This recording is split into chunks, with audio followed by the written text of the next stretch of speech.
The power of not reacting. Introduction. Have you ever said or done something when you were angry, and later thought, why did I do that? Maybe you yelled at someone you care about. Maybe you replied to a text you should have ignored. Maybe you let one small thing ruin your whole day. If that sounds familiar, you're not alone. We all react sometimes. Fast, emotional, unfiltered, and while it might feel good in the moment, most of the time, we regret it later. The truth is, your reactions can either build your life or break it. That's what this book is all about. Why this book can change everything. We live in a world that's loud, fast, and full of stress. People get triggered easily. Social media is full of arguments. Life keeps throwing unexpected stuff at us. And in the middle of all that, it's easy to lose control. But here's the secret. You don't have to react to everything. You don't have to explain yourself to everyone. You don't have to fight every battle or respond to every comment. When you learn how to stay calm, even when things feel out of control, you become stronger. You protect your peace. You make better decisions. You start winning in quiet ways. What you'll learn in this book will help you. Pause before saying or doing something you'll regret. Understand why you get triggered and how to stop it. Avoid falling into emotional traps, arguments, drama, stress. Respond calmly, even when things are hard. Stay focused on what really matters in life. You'll learn simple tools that you can use every single day. You don't need to be perfect. You just need to be aware and willing to grow. Before you start, make sure to subscribe our channel to become 1% better every day. Chapter 1. Pause before you explode. Have you ever had a moment where someone said something that pushed your buttons, and before you could even think, the words just flew out of your mouth? Maybe you raised your voice. Maybe you rolled your eyes or shot back a sarcastic comment. Maybe you sent a text in all caps or slammed a door a little too hard, and just seconds later, regret kicked in. You wish you had paused. You wish you had handled it better. But the moment was gone. This chapter is about that exact moment. The space between trigger and reaction. It might be only a few seconds long, but it can shape your day, your relationships, even your future. Most people don't realize that this tiny space, just a few seconds, holds incredible power. The power to protect your peace. The power to make better decisions. The power to not let emotions control your life. So the big question is, why is it so hard to pause? Let's start with something simple but important. Your brain. When you get emotionally triggered, your brain doesn't ask for permission. It just reacts. This is especially true when you feel threatened, insulted, embarrassed, or rejected. Your brain sees these moments as danger, not physically, but emotionally, and it kicks into survival mode. That's when your fight or flight system activates. You might feel your heart racing, your muscles tightening, your jaw clenching. That's not random. That's biology. The part of your brain responsible for this quick emotional response is called the amygdala. It's ancient, built to keep you alive. Back in the day, it helped humans escape tigers. Today, it flares up when someone cuts you off in traffic or leaves you on red. But here's the problem. The amygdala doesn't think. It just reacts. It doesn't care about your long-term goals or your emotional intelligence. It just wants you to do something. Now. That's why your first reaction is often the one you regret later. It wasn't thoughtful. It was automatic. Now, here's where the magic begins. You also have a part of the brain called the prefrontal cortex, the thinking brain. This is where logic, reasoning, and decision-making happen. When this part is activated, you can process emotions instead of drowning in them. You can ask yourself helpful questions. You can respond instead of react. But here's the catch. The prefrontal cortex doesn't get activated right away.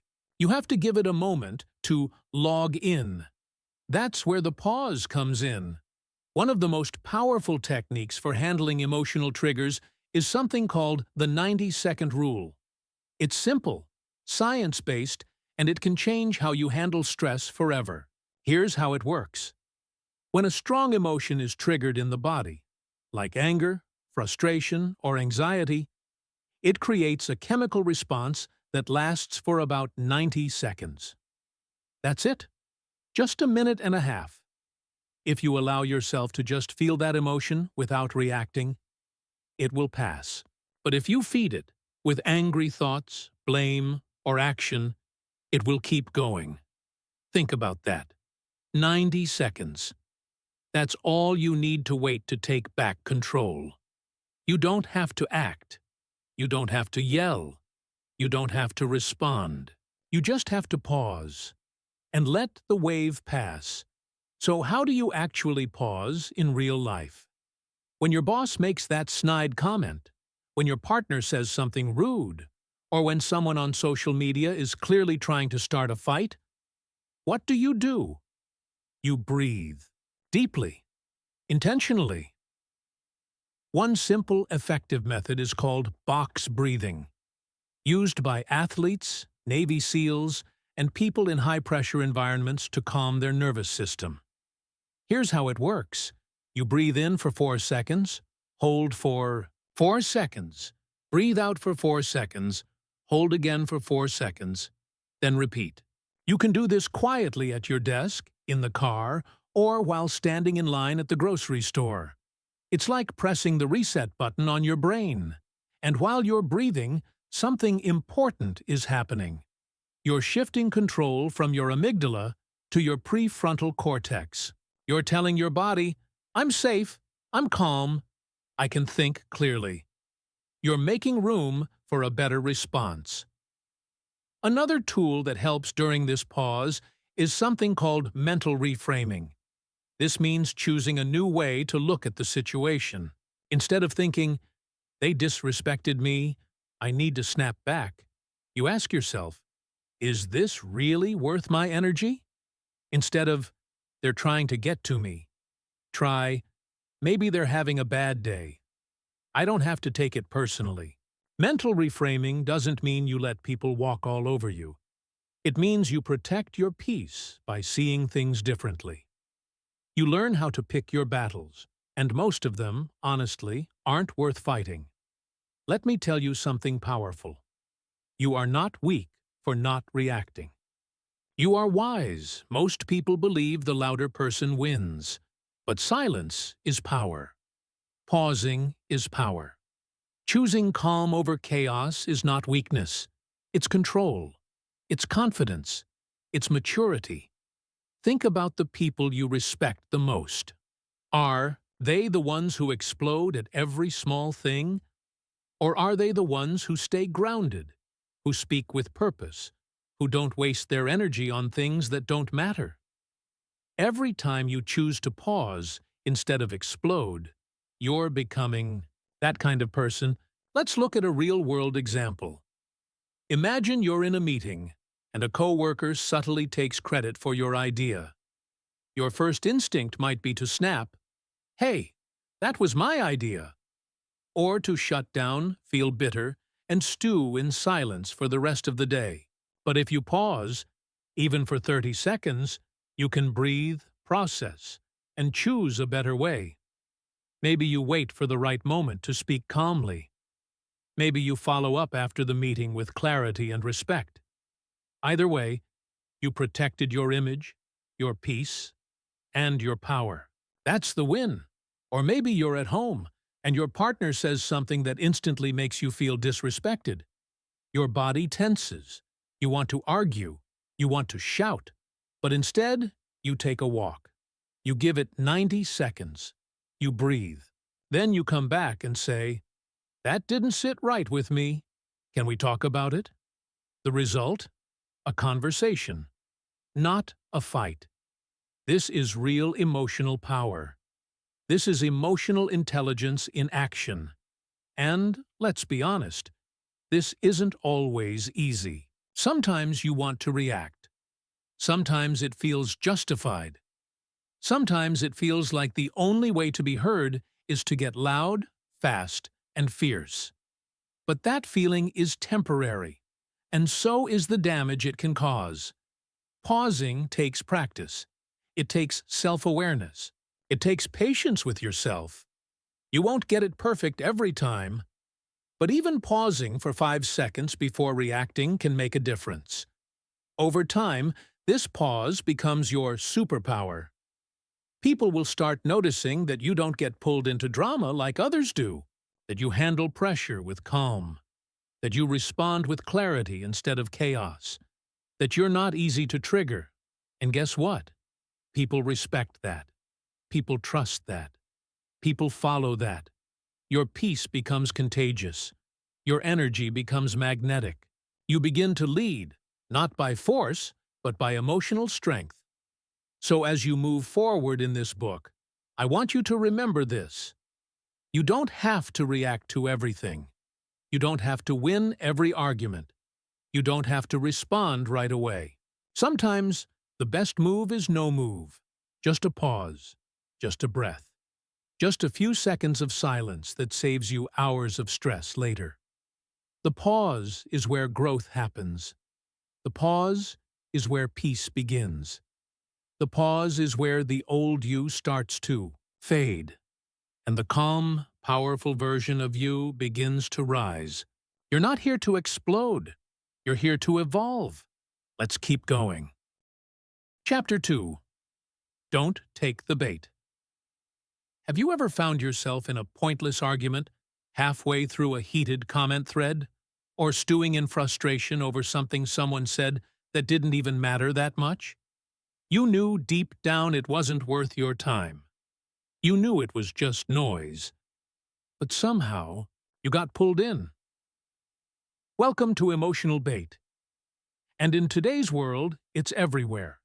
Whether it's a passive-aggressive coworker, a family member who knows exactly how to get under your skin, a rude driver, or a random stranger on the internet, trying to stir the pot. Bait is all around us. And the truth is, most of us fall for it far too often. Why? Because bait is designed to hook your emotions.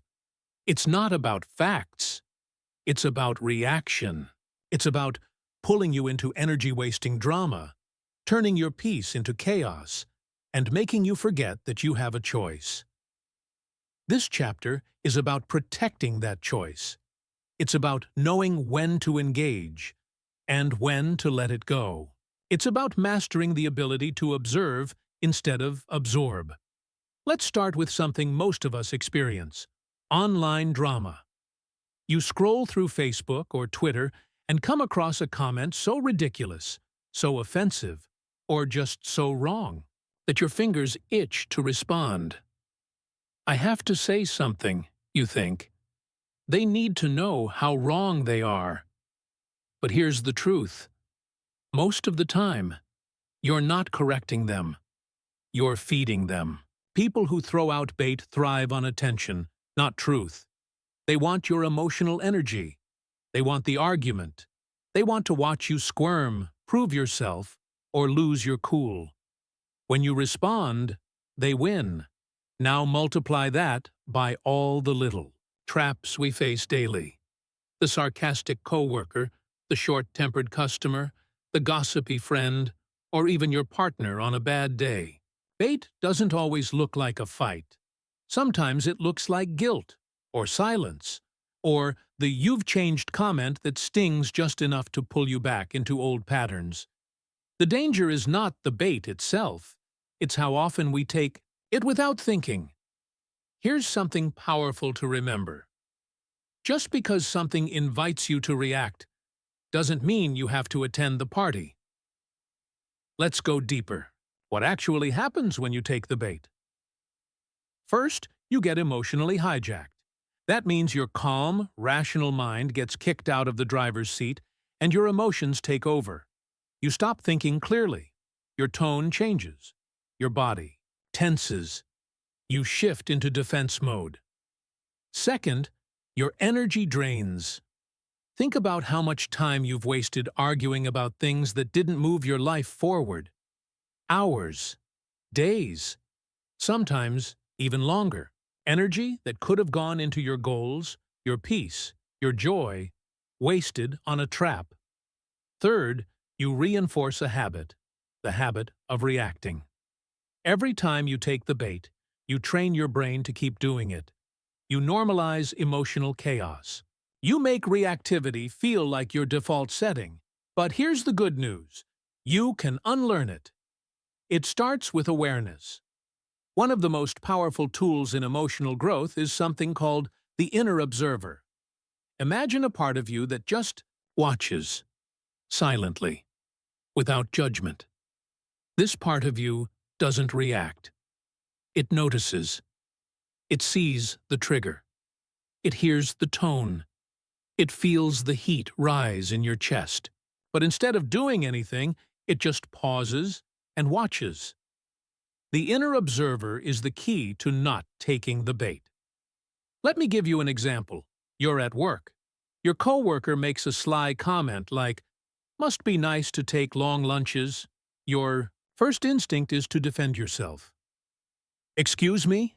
I was working through my break all week." But your inner observer notices the comment, sees the emotional reaction bubbling up, and gently whispers, "This is bait. Don't bite." You breathe. You smile. You say nothing. You walk away with your peace intact. That's power. It's not about becoming cold or emotionless. It's about recognizing the trap and choosing you instead. Choosing your peace, your focus, your progress. Here's another real-life moment. Family drama. Let's say your parent says something triggering. Something like, "When are you going to get a real job?" Or, "You never call anymore." These kinds of comments can light a fire in you instantly. Guilt, frustration, anger, all at once. You want to snap. You want to explain. You want to prove your point. But then the observer steps in. It says, "This isn't about you. This is about their own expectations or feelings. You don't need to match their energy." And just like that, you choose calm. You set a boundary. You end the conversation or redirect it. You walk away still in control of your emotions. One of the most freeing things you'll ever learn is this. Not everything deserves your response. In fact, most things don't. When you stop reacting to every comment, every look, every post, every tone, you regain so much energy. You stop letting other people control how you feel. You stop handing out emotional access to people who haven't earned it. Let me ask you something personal. How many times have you gotten upset over something, only to realize later it wasn't even worth it? How many apologies have you had to make for how you reacted, not for what was done to you? Now imagine if you had the power to catch that reaction before it started. To pause, to breathe, to walk away. That's the power of not taking the bait. This doesn't mean you let people disrespect you. It means you learn the difference between what needs your attention and what's just a trap.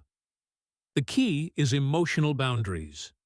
Emotional boundaries are invisible lines that protect your peace. They say, "I don't allow everything to touch me." That might mean muting certain people online. That might mean not replying to texts right away.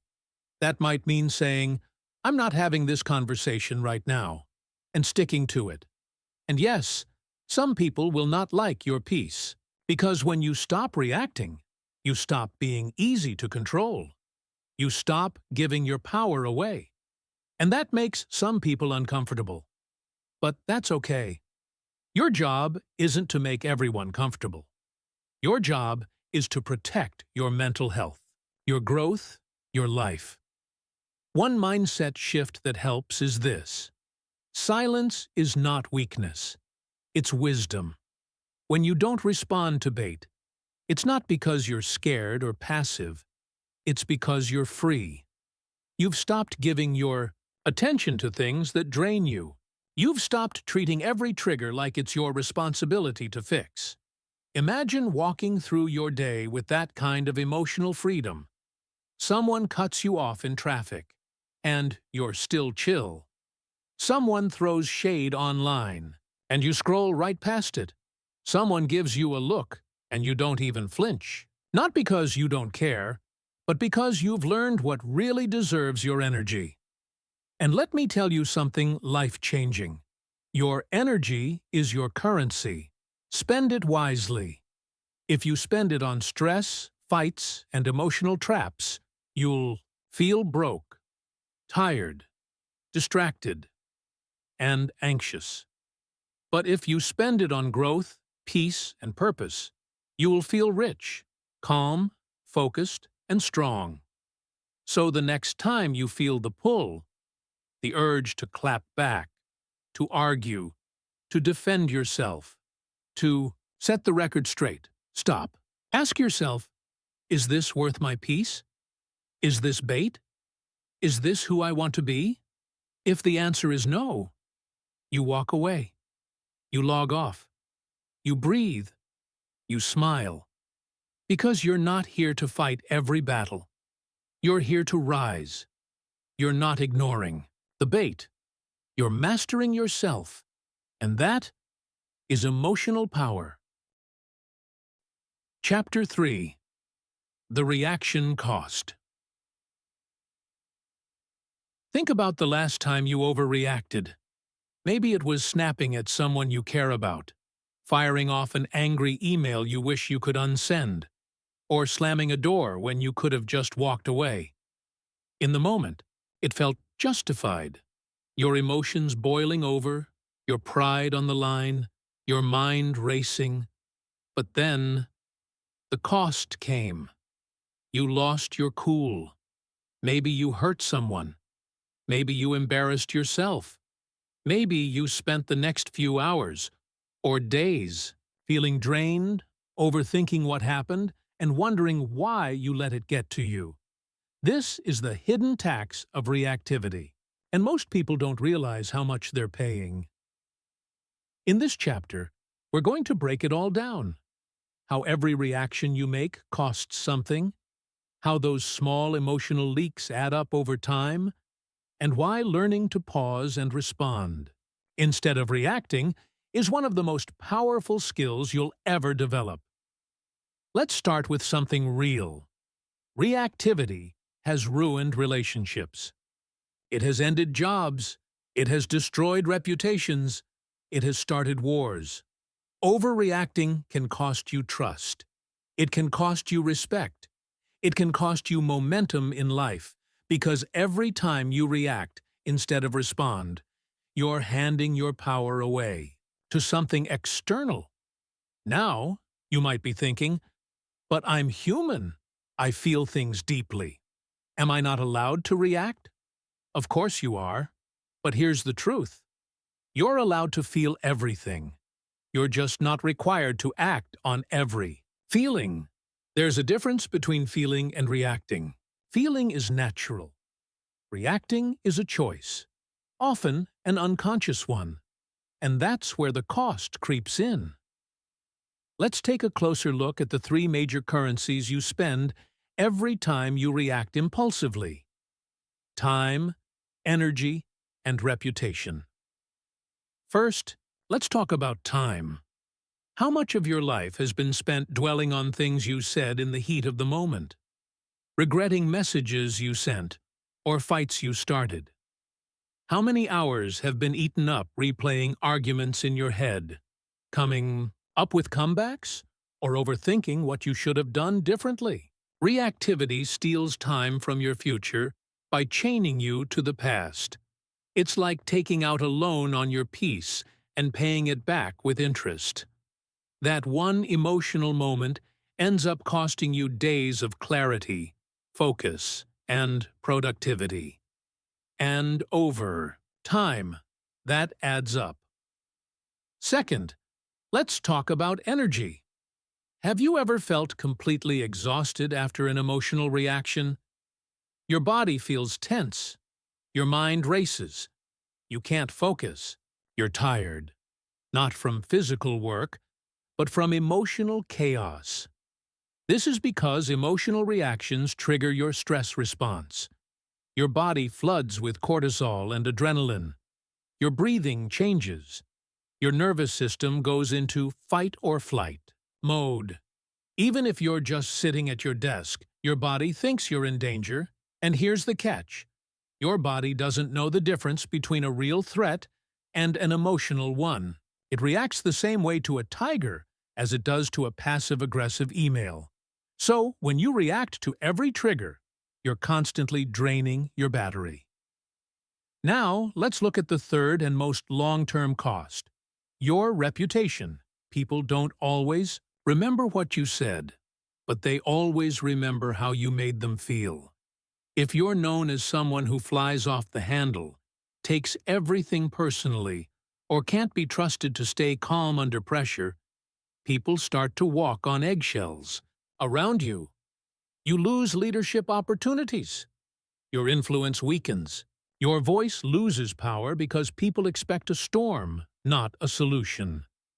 This is why emotional mastery is not just about inner peace. It's about how you're perceived, respected, and remembered. Here's something to consider.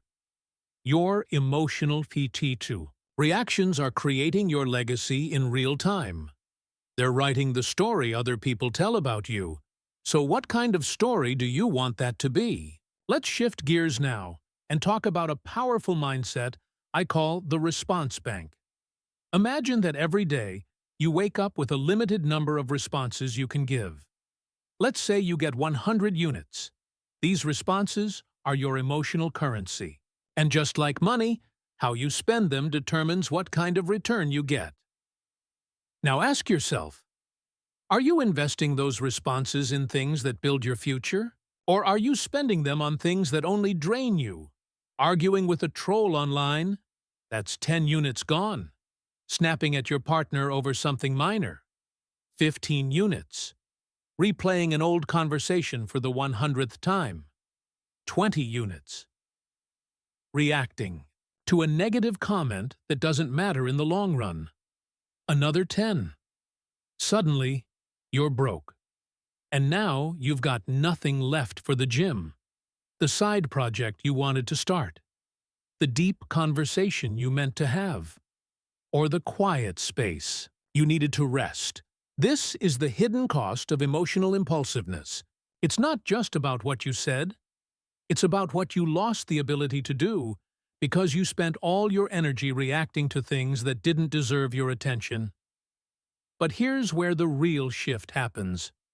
When you learn to pause, before you react, you start making deposits instead of withdrawals. That pause, even if it's just 3 seconds, gives your logical brain a chance to step in. It allows your higher self to make a decision, not your ego. It's in that space that your power lives. There's a quote I love from Viktor Frankl. Between stimulus and response, there is a space. In that space is our power to choose our response.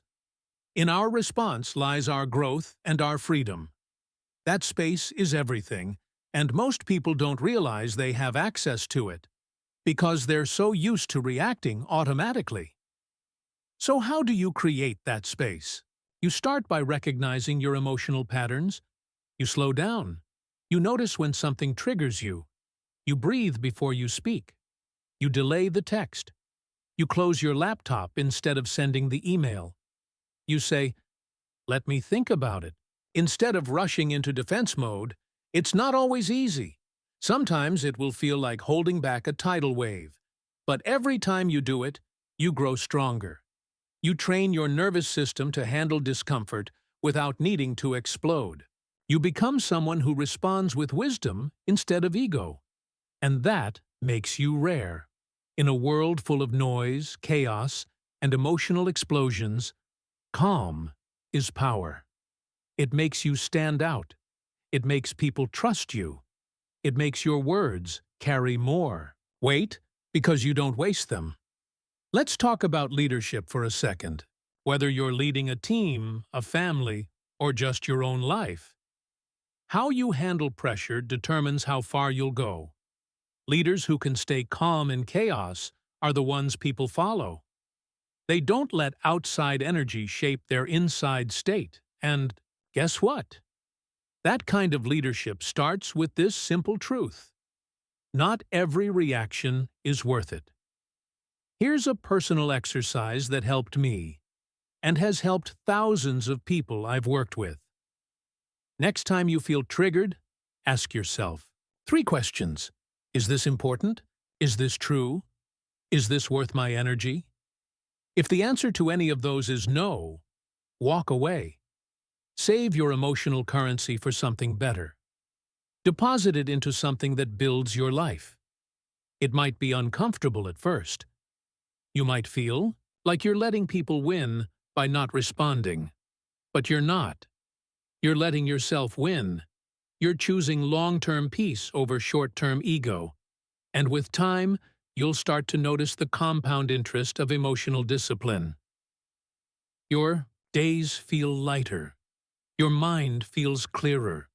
You attract better people. You make better decisions. You move forward faster. Because the less you react, the more you create. That's the magic. So the next time you feel that surge of energy, the one that says, say something now, defend yourself, prove your point. Pause. Remember the cost. Remember your response bank. And choose the kind of response that adds value to your life, not just noise to your day. You owe it to yourself to protect your peace. Because in the end, it's not about being perfect. It's about being intentional. It's about choosing your reactions the same way you'd choose your investments. Wisely, patiently, and with the long game in mind. That's how you win. That's how you rise. That's how you take your power back. Chapter 4. Respond like the 1%. Ever notice how some people seem unshakable no matter what chaos is going on around them? It could be a CEO handling a public scandal with composure, a parent staying calm in the middle of a toddler meltdown, or a pro athlete making a game-winning decision with seconds on the clock. They're not numb or emotionless. In fact, they often feel everything deeply. But what sets them apart is their response. Not their reaction, their response. That's what this chapter is about. How the top 1%, the emotionally intelligent, the respected, the effective, choose calm over chaos. How they manage their emotions, instead of letting their emotions manage them. And most importantly, how you can train yourself to do the same. Let's be real for a second. Life doesn't get easier the more successful you become. In fact, the higher you go, the more pressure you face, more responsibilities, more criticism, more tough decisions. If you don't know how to regulate your emotional state, it doesn't matter how smart, talented, or hardworking you are. Eventually, you'll burn out or blow up. This is why emotional discipline is a superpower. Think of your favorite leader or role model, someone who inspires you. Chances are they didn't get there by reacting to every insult, setback, or difficult situation. They learned the art of pausing, thinking, and responding intentionally.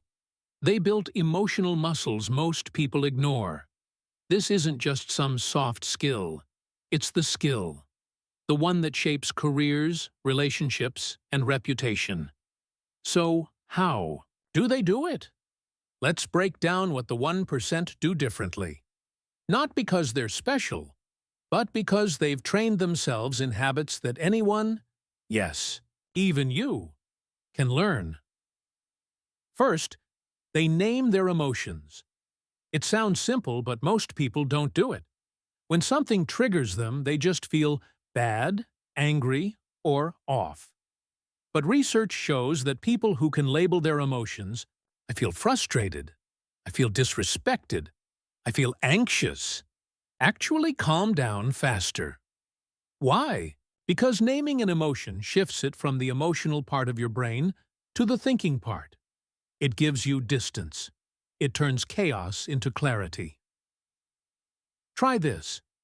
Next time you're upset, instead of reacting, pause and ask yourself, what exactly am I feeling? You'll be surprised how powerful this small habit is. Second, they delay their response. The 1% rarely react immediately, especially when they're emotional. They create space between the trigger and their response. That space is where emotional intelligence lives. In psychology, this is called a delayed response strategy. It's a simple but powerful tool. Instead of replying to that rude email instantly, they step away. Instead of arguing in the heat of the moment, they take a breath. They give their logical brain time to catch up with their emotional brain. Sometimes it's 5 minutes. Sometimes it's overnight. But they know that wisdom rarely speaks first. Ego does. Let me give you an example. A CEO I once ghostwrote for was receiving non-stop criticism online after a controversial product launch. His team panicked. People expected a fiery defense. But he didn't respond for 48 hours. Instead, he reviewed everything calmly, consulted his advisors, and wrote a thoughtful statement that turned the whole conversation around. Had he reacted in anger or frustration, it could have cost millions. Instead, his calm response restored trust and earned even more respect. That's the power of emotional patience. Third, they use empathy as an anchor. Emotionally intelligent. People understand that when someone lashes out at them, it's rarely about them. It's about the other person's story, wounds, or insecurities. This doesn't mean they tolerate abuse. It means they don't take everything personally. They use empathy anchoring, which means when faced with difficult people or situations, they ask themselves, what might this person be going through? Or, is this really about me? Or something deeper in them? This mindset shift turns confrontation into curiosity, and curiosity kills reactivity. If someone cuts you off in traffic, your instinct might be to rage. But if you imagine they might be rushing to the hospital or just having a terrible day, you don't take it as personally. You let it go. That's empathy anchoring in action, and it protects your peace like armor. Let's zoom out now. What's the real reward of emotional discipline? It's not just about avoiding conflict or saving face. It's about expanding your influence. People trust those who can stay calm under pressure. They follow those who don't crack when things get hard. In business, this trait is golden. It's what separates average managers from great leaders, average creators from trusted voices, average thinkers from visionaries. And in relationships, it's everything. Think of how much conflict could be avoided if people just learned to pause, name their feelings, and respond with clarity. Think how many breakups, blowouts, or silent treatments could be turned into connection and understanding.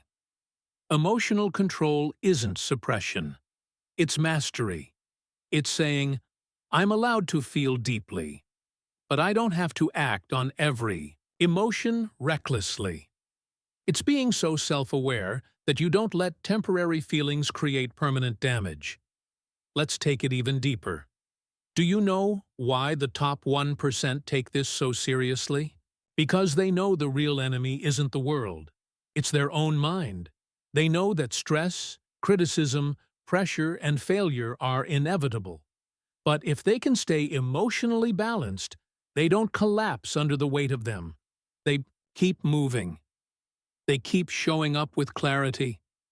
They protect their ability to think, lead, and grow, no matter what's happening externally. You can train for this.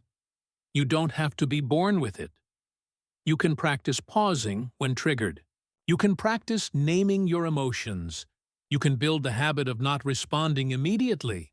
You can journal when you're angry instead of yelling. You can walk away and breathe instead of lashing out. Every time you do, you're building emotional strength. And that strength makes you unstoppable. Let me give you another story. A professional basketball player once told me that his breakthrough wasn't a physical one. It was emotional. He used to get into fights on the court, argue with refs, lose focus when fans heckled him. It was costing him games and endorsements. But once he started working with a mental coach, everything changed. He learned how to regulate his emotions, channel his fire, and focus under pressure. The difference? He went from being a hothead to being one of the most respected leaders on his team. He didn't just play better, he led better. That emotional shift changed everything. The same applies to your life. Whether you're in business, parenting, sports, or just navigating daily stress. Your emotional discipline will determine your altitude, not your talent, not your luck, not your ideas. Your emotional control is what keeps you in the game when others burn out or break down. So here's what I want you to remember as you close this chapter. Every reaction is a choice. You can train yourself to respond like the 1%. You can protect your peace. You can build emotional muscle the same way you'd build physical muscle, through reps, consistency, and patience. You can be the calm in the storm. And when you do, you don't just feel better. You perform better. You gain the respect of those around you. You think more clearly. You move more strategically. You recover from setbacks faster. You attract better conversations, better clients, better opportunities, because people feel safe around someone who stays steady, not someone who's controlled by their moods. That's who you're becoming. Someone grounded, someone intentional, someone powerful. So next time you feel the fire rising, remember this. You're not here to be reactive. You're here to be the one who responds with purpose. That's the energy of the 1%, and you've got it in you. Chapter 5. Make Peace. Your default, imagine waking up every day knowing that no matter what happens, the traffic jams, the unexpected bad news, the tense meetings, or the criticism from others, you can remain calm. Not just calm for a moment, but calm as your default state.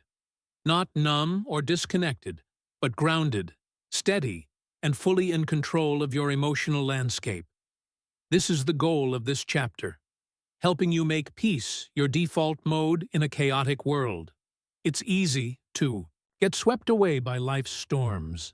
We live in a time of constant noise, relentless pressure, and non-stop distractions. Our phones ping with urgent messages. The news feeds us fear and outrage. Social media magnifies drama and conflict.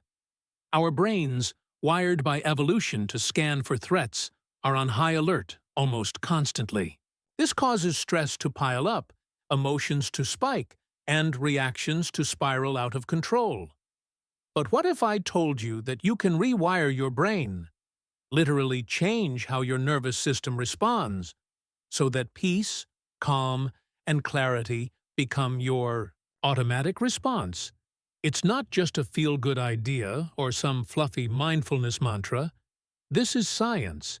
It's called neuroplasticity, and it means your brain can change based on what you practice. Every time you intentionally choose calmness over chaos, Every time you breathe through anger instead of snapping, every time you pause instead of reacting, you're rewiring the circuits in your brain.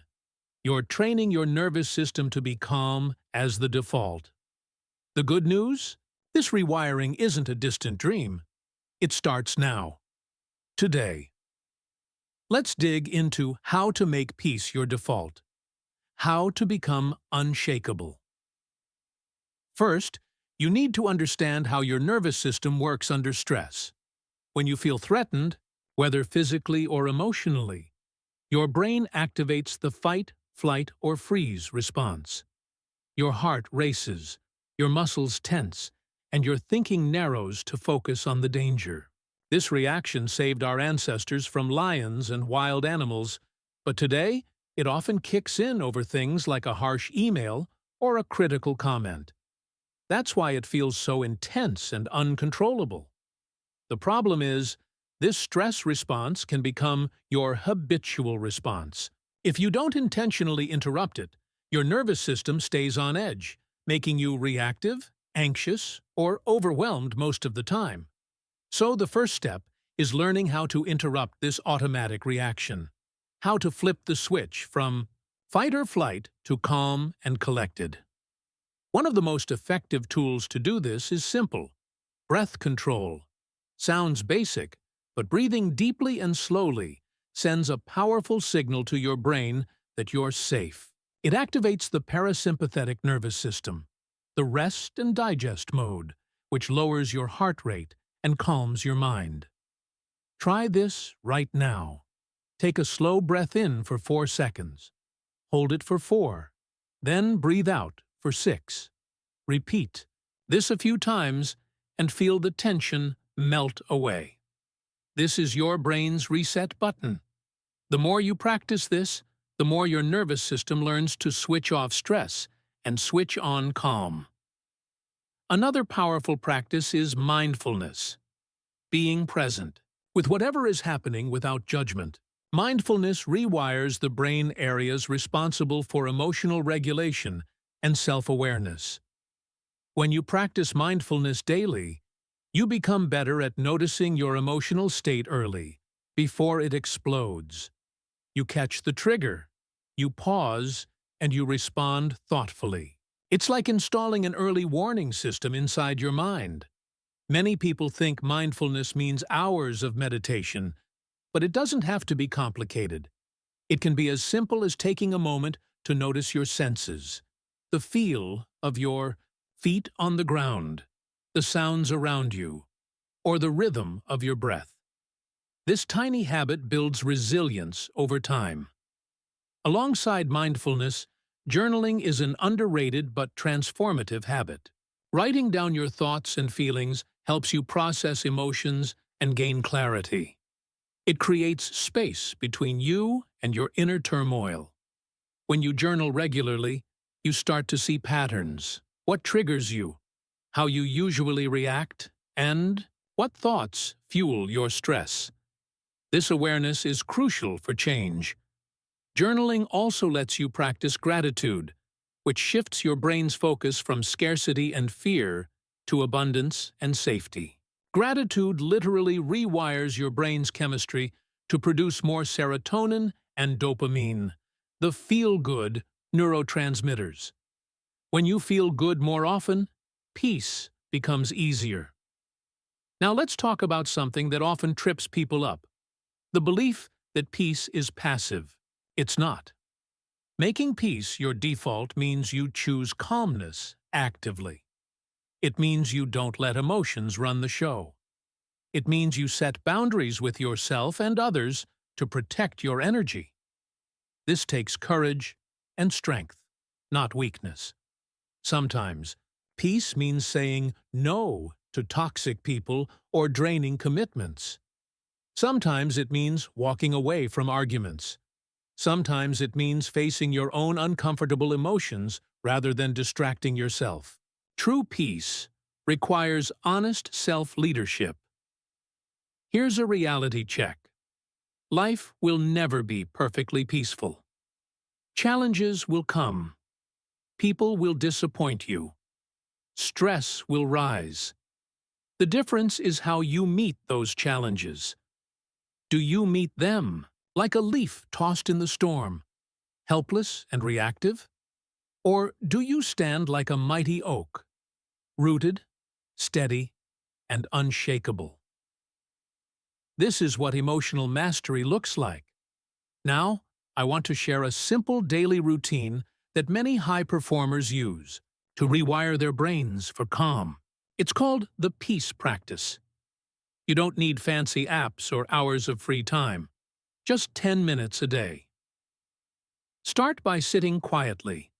Take several deep breaths, focusing fully on the sensation of breathing. Then, scan your body and notice any tension or discomfort. Don't judge it. Just observe. Next, bring to mind 3 things you're grateful for. Big or small, feel the gratitude fully. Finally, set a simple intention for the day like, I choose calm, or I respond with clarity. Repeat it silently a few times. This practice anchors your brain to peace, gratitude, and intentionality. Do it daily, and over weeks and months, your brain's wiring shifts. Another key to making peace your default is regular movement. Physical exercise is not just good for your body, it's crucial for emotional health. Movement releases endorphins, lowers cortisol, the stress hormone, and improves sleep. It also gives your mind a break from overthinking. Even a 20-minute walk outside, especially in nature, can reset your nervous system and boost your mood. So don't overlook simple movement as a tool for emotional control. Let's be real. Some days will feel harder than others.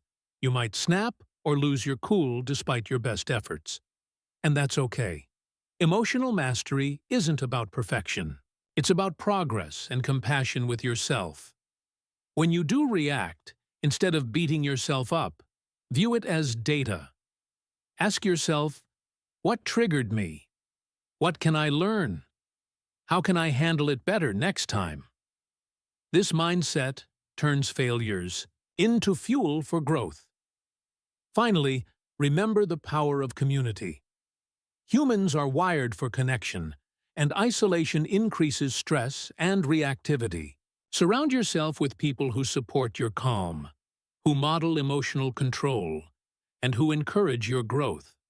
Share your journey. Talk about your challenges. You'll be amazed how much easier it is to stay peaceful when you have allies. In summary, making peace your default is about rewiring your brain through intentional daily habits. Breathing, mindfulness, journaling, gratitude, movement, and connection. It's about choosing calm over chaos every day, especially when it's hard. It won't happen overnight, but with consistent practice, peace becomes your automatic response. Your nervous system shifts from reacting to responding. Your mind clears. Your relationships improve. Your work gets sharper. You become unshakable. This is the highest form of emotional mastery, and it's within your reach. So, start now. Breathe deeply. Notice your emotions without judgment. Write down what you're grateful for. Take a walk. Connect with someone who lifts you up. Set your intention for calm. And watch as peace grows inside you until it's your natural state. You deserve to live with this kind of peace, and the world needs you to.